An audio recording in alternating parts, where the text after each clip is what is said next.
ॐ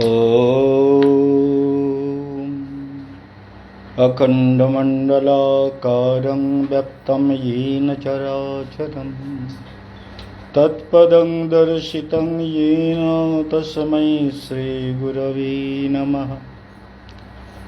यं ब्रह्मा वरुणेन्द्ररुद्रमरुतः स्तुन्वन्ति दिव्यैस्तवैः वेदैः साङ्गपदक्रमोपनिषदैर्गायन्ति यं सामगाः। ध्यानावस्थिततद्गतेन मनसा पश्यन्ति यं योगिनो यस्यान्तं नो विदुषुरासुरगणाः। देवाय तस्मै नमः। सर्वाग्रे परमाराध्য श्री गुरुदेवेर पाचरण कमल वंदना करे तार आशीर्वाद प्रार्थना करी।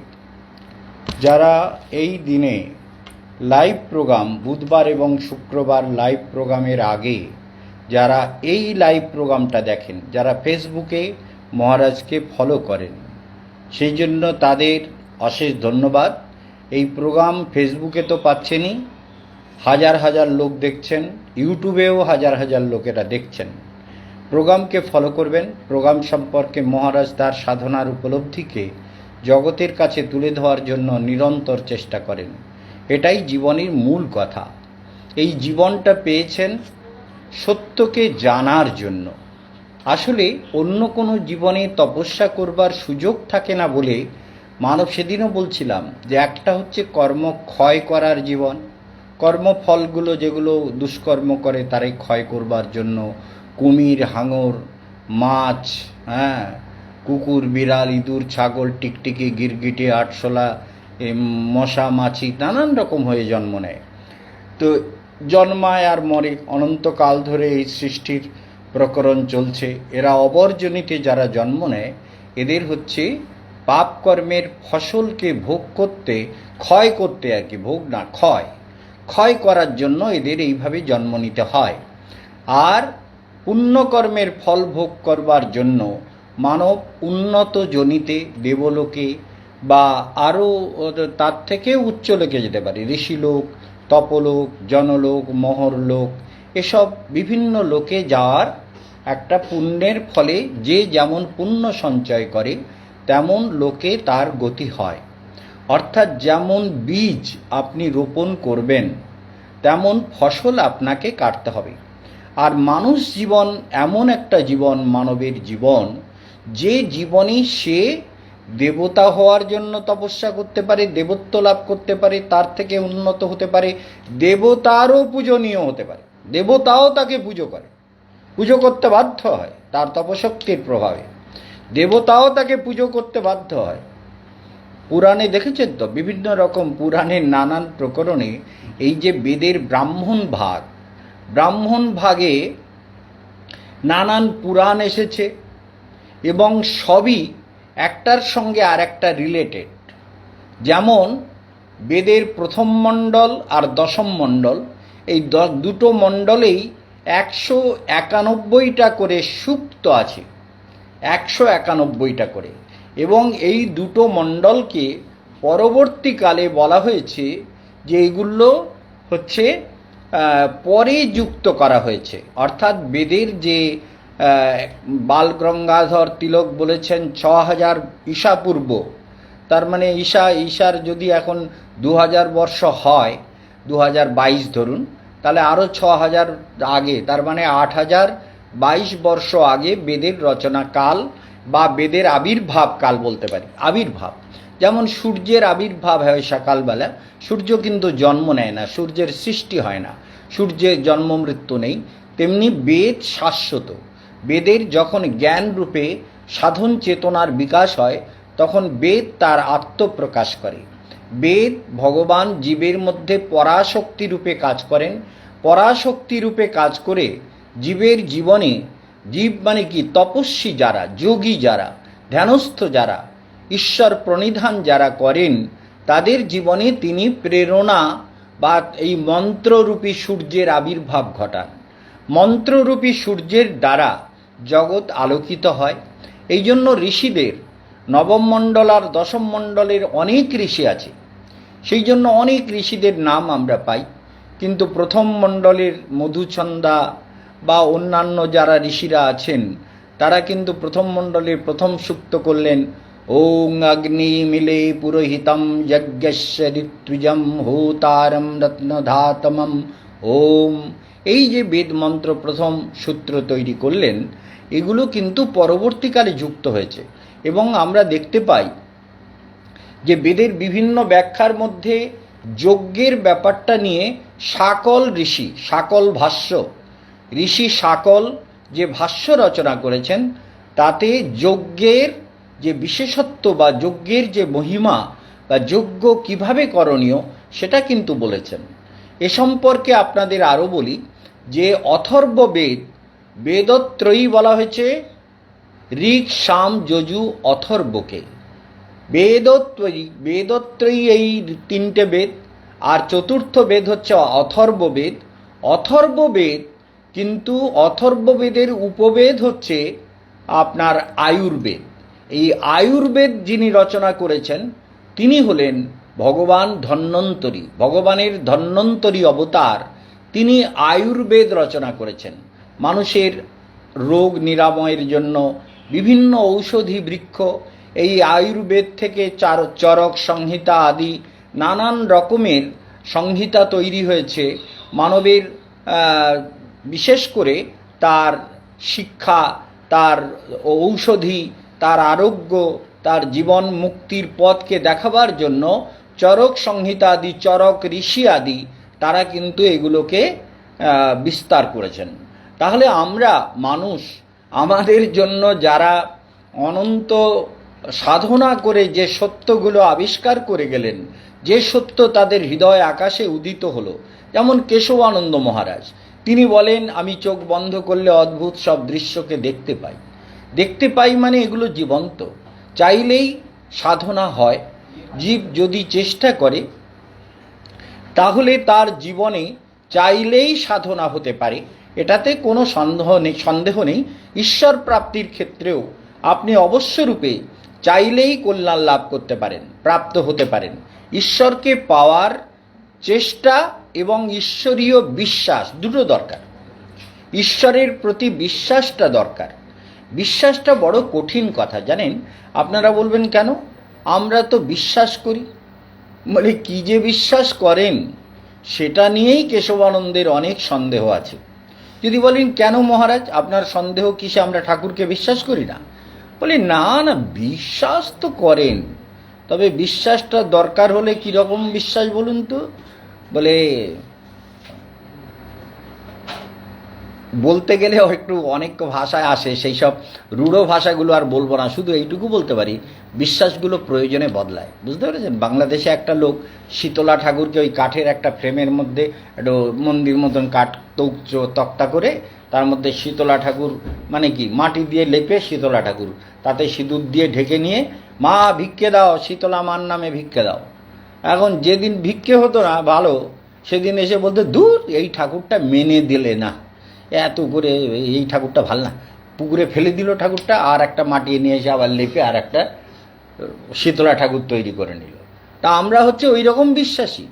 ঠাকুর যদি মেনে দেয়, আমার কথা শোনে, তাহলে ঠাকুরের প্রতি ভক্তি থাকে, বিশ্বাস থাকে, শ্রদ্ধা থাকে।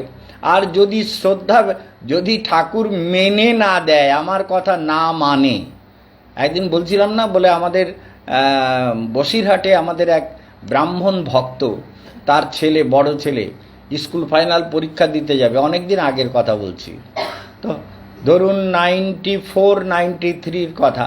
তো স্কুল ফাইনাল পরীক্ষা দিতে যাবে, তো এইবার মা সরস্বতীকে খুব পুজো করতেছে, ফুল আনে, চান করে, ভক্তি করে, প্রণাম করে, শ্রদ্ধা করে, মা তুমি আমায় পাশ করিয়ে দিও, বই কখন পড়ে না পড়ে, কিন্তু এইটা বিরাট নিষ্ঠার সঙ্গে করে।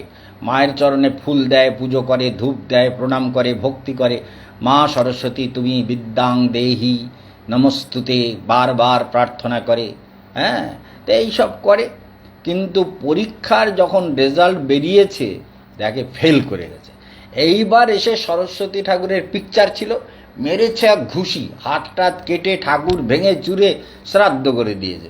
বলে ঠাকুরের শ্রাদ্ধ করে দেবো, এরকম ভক্তি না? ভক্তিগুলো সব এইরকম, আপনাদের শুনতে খারাপ লাগলেও এটা হজম করবেন। কারণ ভক্তি এরকম হয় না। নিজের উপরে আগে সাধন বিশ্বাসটা করুন, আপনি আপনাকে বিশ্বাস করুন, আপনি যে আত্মা, আপনি ভগবানের অংশ, সেটা তো আগে বিশ্বাস করুন, আর আপনার মধ্যে ভগবান আছেন সেটা বিশ্বাস করুন, তাহলেই হয়ে গেল। হ্যাঁ, এমনি মনে রাখবেন, অদ্বৈতবাদে শঙ্করাচার্য বলছেন যে জীব ব্রহ্মৈব না পারাহা। শঙ্করাচার্য বলছেন জীব ব্রহ্মৈব না পারাহা, জীবই ব্রহ্ম, অন্য কোনো অস্তিত্ব তার নেই, অন্য কোনো এক্সিস্টেন্স নেই, একটাই এক্সিস্টেন্স, সেটা হচ্ছে জীব ব্রহ্ম। ব্রহ্ম আমরা বৈষ্ণব সাহিত্যে বলি ব্রহ্ম, ডাইরেক্ট বলা যাবে না, ব্রহ্মের অংশ, আমরা ঈশ্বরের অংশ।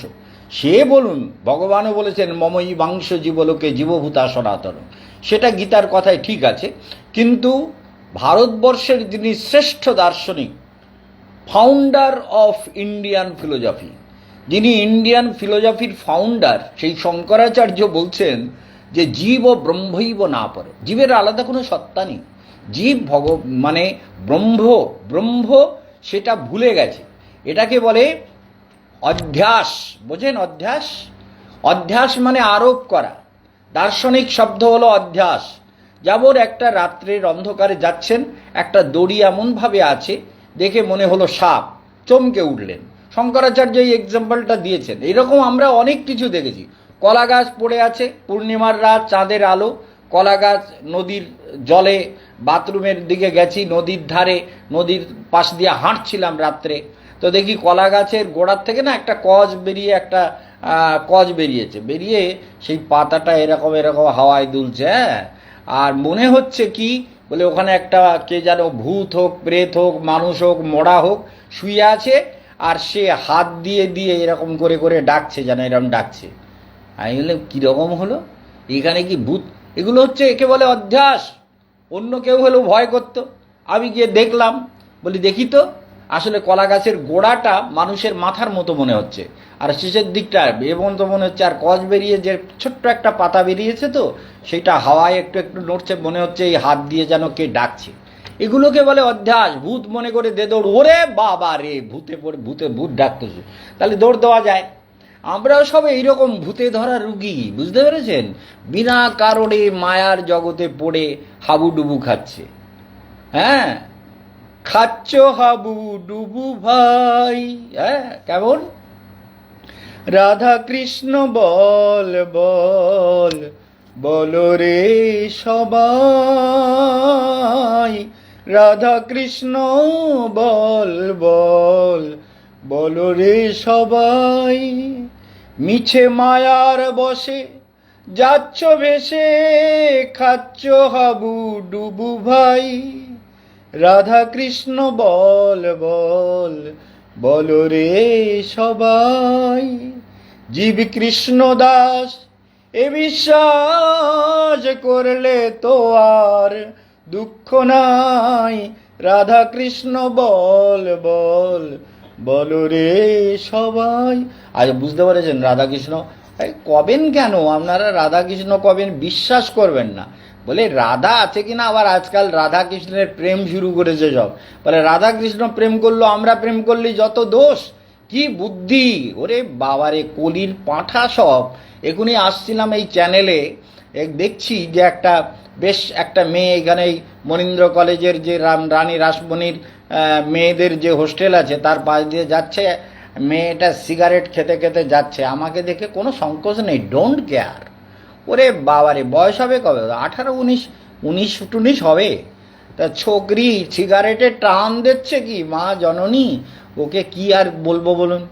আপনাদের আর কি বলবো? আপনারা সব গুণনিধি বাবা মারা জন্মেছেন, মেয়েদের আজকাল যা খুশি, ছেলেরা যা খুশি করবে, এর পরিণামে কি হবে? বর্ণ সংকর বিজায়তে, ভগবান বলছেন বর্ণ সংকর জন্মাবে, মানে মানুষ জন্মাবে না, পাষণ্ড জন্ম নেবে, আর নিচ্ছেও তাই কলিযুগে। আর প্রায় দেখা যাচ্ছে কালসর্পদোষ, প্রায় বাচ্চাদের জীবনে কালসর্পদোষ, তার প্রভাব, এবং সেই নিয়মগুলো পালন করে না। আজকের আমাদের কল্যাণী থেকে আমাদের এক ভক্ত এসেছিল, তাকে তার ছেলের কালসর্পদোষ আছে, তারও রয়েছে। তা বললাম যে তোমরা কালসর্পদোষ যতদিন কাটিয়েছো, এই গ্রহণকালে, ভূমিকম্পকালে, বজ্রপাতকালে যখন ভয় আতঙ্ক সৃষ্টি হয়, সেই সময় যদি আমরা কবচের মন্ত্র জপ করি, কবচ রিচার্জ হয়ে যায়। তা না হলে কবচের শক্তি ক্রমশ হ্রাস হতে থাকে। সেই জন্য পুনরায় কবচ তৈরি করো। নৈনিতালে আমার এক শিষ্য আছে, খুব প্রিয় শিষ্য আমার, অরবিন্দু, তার ভাই এসেছে। সেই জন্য মনে রাখবেন, এই জীবনটা পেয়েছেন তপস্যা করবার জন্য। এমন জীবন, তার মানে একটা জীবনে ভোগ হয় আর একটা জীবন ক্ষয় করার জন্য জন্ম হয়, অবর্জনী, নিম্নজনী। আর মানুষের জীবনে অর্জন করার জীবন, উপার্জনের জীবন, এটা উপার্জন করা যায়। মনে রাখবেন, যখন আপনার লগ্ন সুন্দর হয়, লগ্ন, জন্ম লগ্ন যদি সুন্দর হয়, লগ্নে যদি ভালো গ্রহ থাকে, তাহলে কিন্তু আপনার শরীরের গঠন সুন্দর হবে, মনের গঠন সুন্দর হবে, ভাবনা চিন্তা সুন্দর হবে।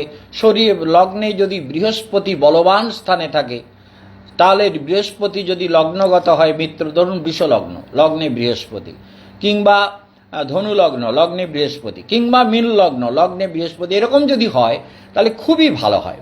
এরকম সব ব্যাখ্যা করা যাবে না। বৃহস্পতি খারাপ হলে জীবনকে সর্বনাশ করে দিতে পারে, বদনাম করে দিতে পারে, নানান অশনীয়, নানান অশুভ প্রভাব।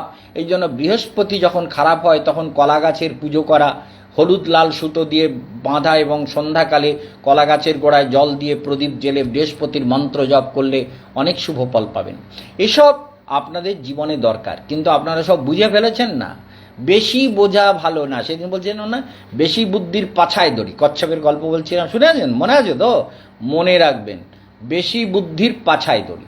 এই জন্য মনে রাখবেন যে অধ্যাত্মবিদ্যা, এই যে ঋষিবিদ্যা, যে ঋষিবিদ্যা কেন বলি, আহ্নিক্ষিকী বিদ্যা, অগ্নিবিদ্যা, যোগ বিদ্যা, বিভিন্ন নামে এটাকে বর্ণন করা হয়েছে।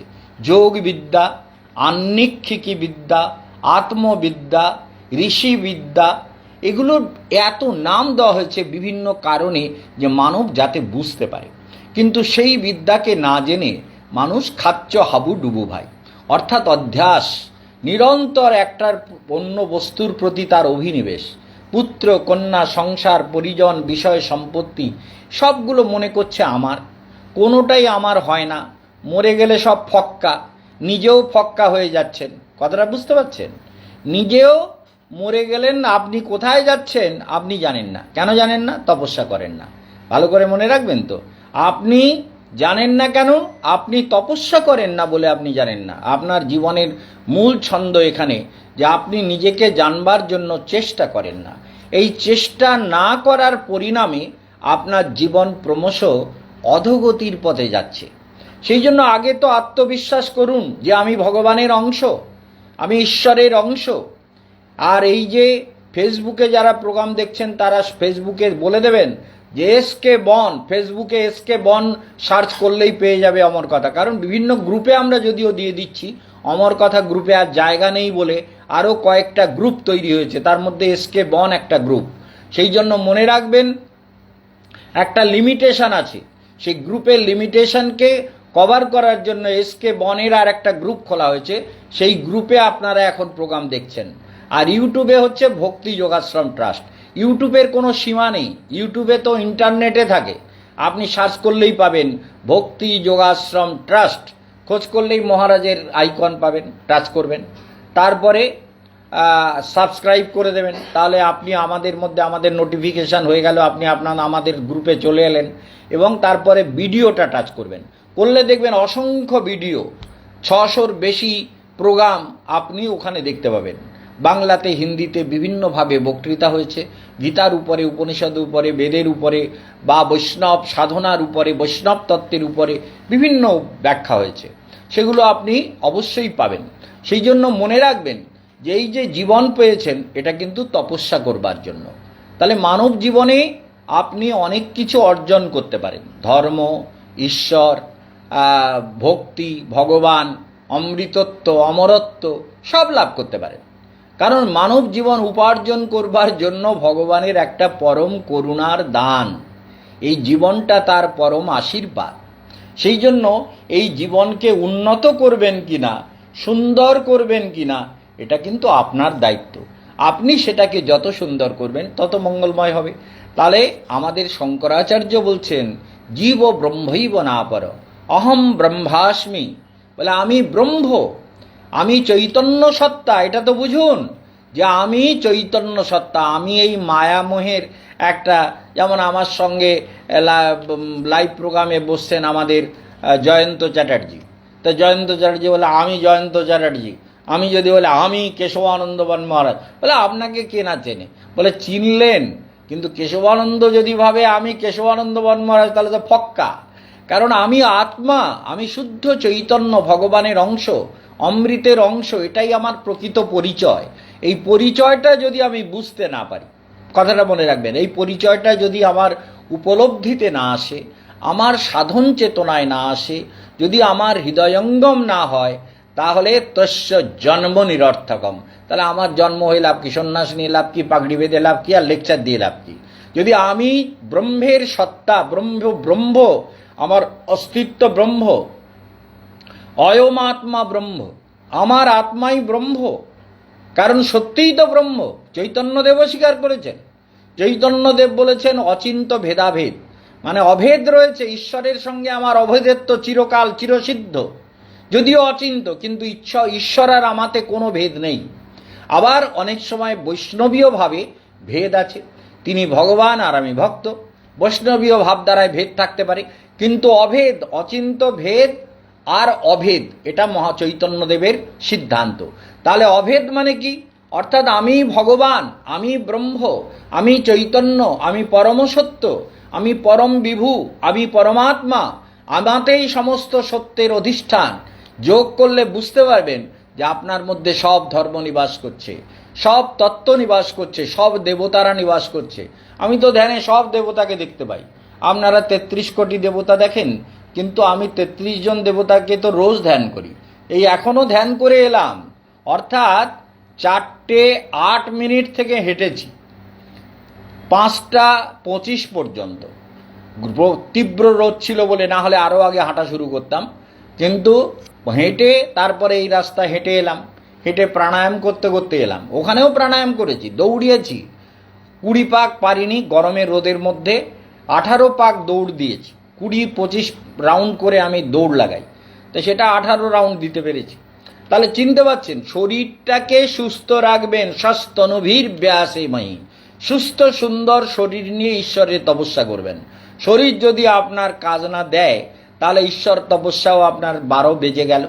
তাহলে শরীর, স্বাস্থ্যটা স্বাস্থ্যনভীর, তনু মানে শরীর, স্বাস্থ্য সুস্থ সুন্দর দৃঢ় মজবুত শরীর নিয়ে ঈশ্বর তোমাকে যে আয়ু নির্ধারণ করেছেন, সেটা তুমি যোগ্য আচরণের দ্বারা ভোগ করো। যদায়ু দেবহিতম যদায়ু, দেবতা তোমার এই ঋগ্বেদের প্রসিদ্ধ মন্ত্র, দেবতা তোমার হিতের জন্য যে আয়ু নির্ধারণ করেছেন, সেটা তুমি যোগ্য আচরণের দ্বারা ভোগ করবে।